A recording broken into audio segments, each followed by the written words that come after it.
Magandang araw mga kaparmer. Ituturo ko po naman ngayon kung paano po yung tamang sistema para mas mabilis bumunga ang siling red hat.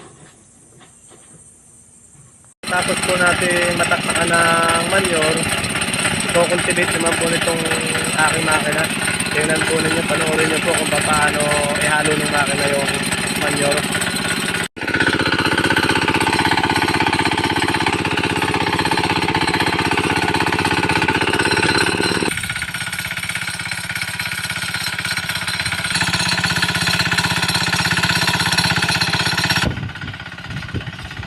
Tapos pong makultivate, babasain naman po natin yung lupa.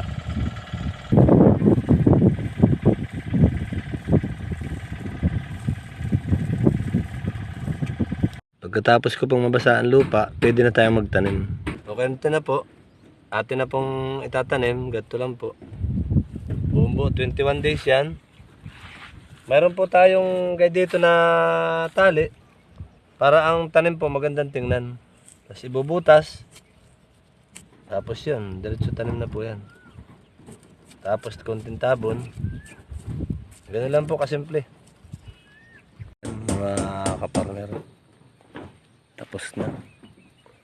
Nakapagtanim na tayo ng limang tudling.